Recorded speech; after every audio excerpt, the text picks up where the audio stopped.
Bonjour, j'aimerais répondre à une question qu'on me pose assez souvent. Combien ai-je écrit de livres exactement? La question est simple, la réponse ne l'est pas. Pourquoi? Parce que tout dépend de ce qu'on appelle un livre. Et tout le monde n'est pas d'accord sur la définition de ce concept. Qu'est-ce que c'est qu'un livre? Si on parle des livres publiés, des livres réels, j'en ai publié à ce jour, au 24 février 2021, 51. Si on parle des livres publiables, c'est-à-dire qui sont en cours de fabrication, constitution, qui ont été acceptés par un éditeur et qui vont être publiés, on y arrive à 60. À peu près. 60. Mais pour un éditeur, c'est pas du tout comme ça qu'il faut compter. Parce que moi, je ne compte pas les rééditions. Or, pour un éditeur, une réédition, c'est un nouveau livre. Un nouveau livre, c'est un numéro d'ISBN, un numéro d'immatriculation. Nouveau livre, nouveau numéro, éventuellement nouvelle couverture. Souvent nouvelle couverture. Donc dans ce cas-là, on arrive à peut-être 75-80. Et je ne compte pas non plus les traductions à l'étranger. J'ai 23 livres qui ont été traduits dans 7 langues étrangères différentes. Je ne les compte pas non plus, sinon là, on arrive à plus de 100. Donc voilà, qu'est-ce que c'est qu'un livre? Donc ce qui est important, c'est quoi? C'est surtout le ratio entre le nombre de manuscrits écrits et les livres publiés. Et moi, pour l'instant, j'ai un très bon ratio puisque sur 60 livres écrits, acceptés, validés par un éditeur, j'en ai ou je vais en avoir 59 publiés réellement. En fait, il y a 2 livres qui ne vont pas être, qui ont été refusés au dernier moment par les éditeurs. Il y en a un des 2 qui l'a été à ma demande. En fait, c'est moi qui ai dit non, il ne faut pas le publier. Parce que j'ai compris que ce livre allait cannibaliser un autre livre sur le même thème chez le même éditeur. Donc je me suis dit c'est stupide. C'était la version poche en fait d'un livre en grand format. Donc il vaut mieux attendre que le livre normal s'essouffle pour le redynamiser en poche. Donc on arrive à 59 sur 60, ce qui est énorme. Alors, c'est énorme et en même temps c'est rien. Si on réfléchit bien, il y a des gens qui ont fait beaucoup mieux. Beaucoup mieux. Par exemple, vous connaissez probablement, vous avez entendu parler de Jean-Claude Carrère, qui a publié, je crois, de mémoire, à peu près 80 livres de son vivant. 80 livres. Et dans tous les domaines. Et en plus, il a écrit, je ne sais pas, une centaine de scénarios, notamment pour Louise Buñuel, avec qui il a travaillé. Donc c'est une œuvre beaucoup plus importante. Mais il y a beaucoup mieux que ça. Peut-être vous avez entendu parler de Georges Simenon, l'auteur belge ultra prolifique, qui est connu à travers 2 séries essentiellement de polar, San Antonio et Maigret. Il aurait écrit à peu près 417 livres, des romans pour la plupart. 417. C'est tout à fait énorme. Sans compter les nouvelles, il aurait écrit 155 nouvelles. Alors, une nouvelle, ça ne fait pas forcément un livre, c'est pour ça qu'on les compte un peu à part. Mais quand même, c'est énorme. Et il y a encore bien mieux que ça. Bien mieux que ça. Il y a un auteur qui s'appelle Ryoki Inoue qui a écrit 999 livres. 999 livres. Ça, on se demande comment cet auteur a trouvé le temps de les écrire. Ça paraît complètement fou. Mais il y a encore mieux que ça. Il y a un Allemand qui s'appelle Ralph Kalmusak qui a écrit 2900 livres. 2900 livres. Alors on arrive à ça, je ne sais pas comment il fait que ça toute sa vie. Ça paraît délirant. Et il y a encore mieux que ça. Le record officiel de livres écrits et publiés est détenu en fait par une Espagnole qui s'appelle Corinne Tellado, qui a écrit plus de 4000 livres. 4000 livres, ça dépasse l'entendement. Donc on a tous des modèles et des progrès à faire. Alors, qu'est-ce qui est intéressant dans tout ça? Qu'est-ce qu'on peut retenir de tout ça? Et qu'est-ce que ça peut vous apporter? La première chose, j'ai envie de dire que ça comporte une bonne nouvelle. La bonne nouvelle, c'est que contrairement à ce que certains disent et croient, ou continuent de divulguer peut-être pour des raisons pas très nettes, je crois que c'est toujours possible de se faire publier. Et j'en suis la preuve.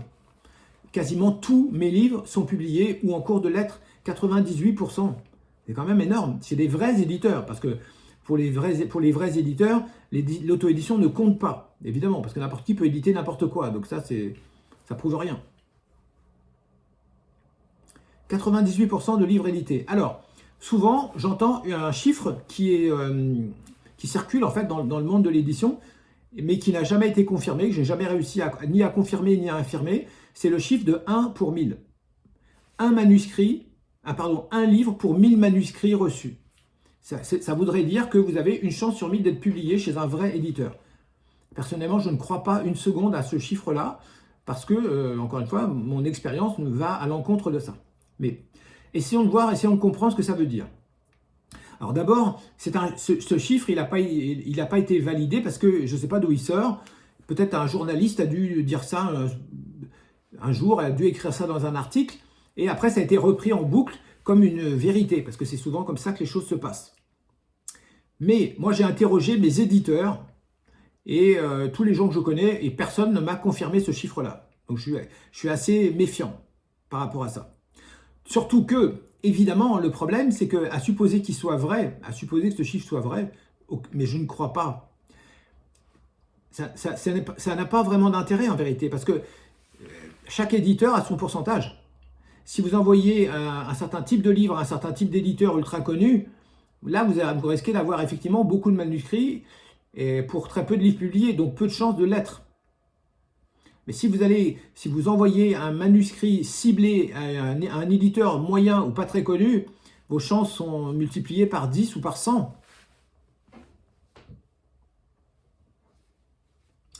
Là, en ce moment, j'ai une cliente qui est en train d'écrire un livre, qui a commencé en fait à écrire un livre avec moi sur un sujet, et je lui ai demandé en fait qu'est-ce qu'il y avait comme livre concurrent. Elle m'a dit, il n'y a rien. Eh bien, c'est très simple, son livre il va être publié. Pour peu qu'il soit bien écrit, et je vais l'aider à bien l'écrire, son livre va être publié parce qu'il n'y a pas de concurrent. Donc forcément, c'est pas 1 sur 100, c'est 1 sur 1. Pour peu qu'il corresponde à peu près au standard de l'édition, et ça c'est mon métier de l'aider, son livre va être publié.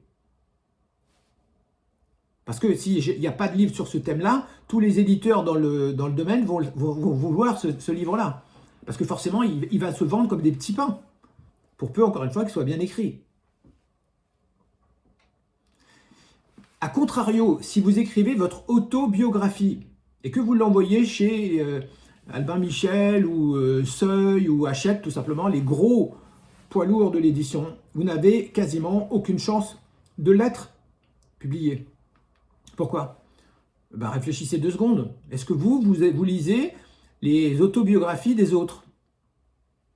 Et si c'est le cas, quelle autobiographie? De qui? La réponse elle est très simple, c'est vous lisez les autobiographies des gens connus, comme tout le monde. Vous ne lisez pas l'autobiographie de Madame Tartampion.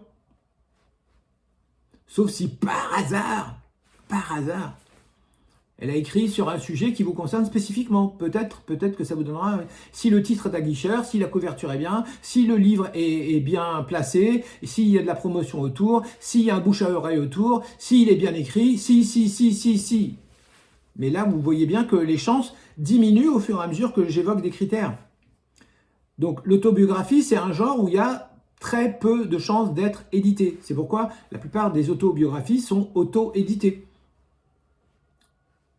Et voilà, fin de l'émission.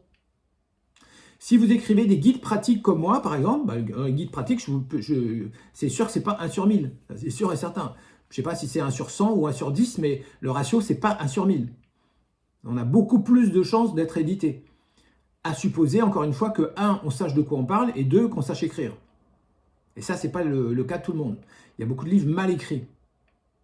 Après, il y a des tas d'autres raisons pour lesquelles les livres ne sont pas publiés. Ils sont mal conçus, ils sont mal organisés, le plan est mauvais.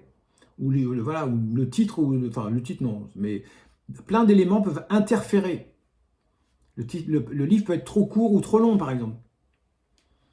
Si vous envoyez un livre de 600 pages à une maison d'édition qui pourrait l'éditer dans une collection de livres de 200 ou 300 pages, eh ben, la réponse c'est non. Ils ne vont même pas discuter, ils ne vont même pas réfléchir.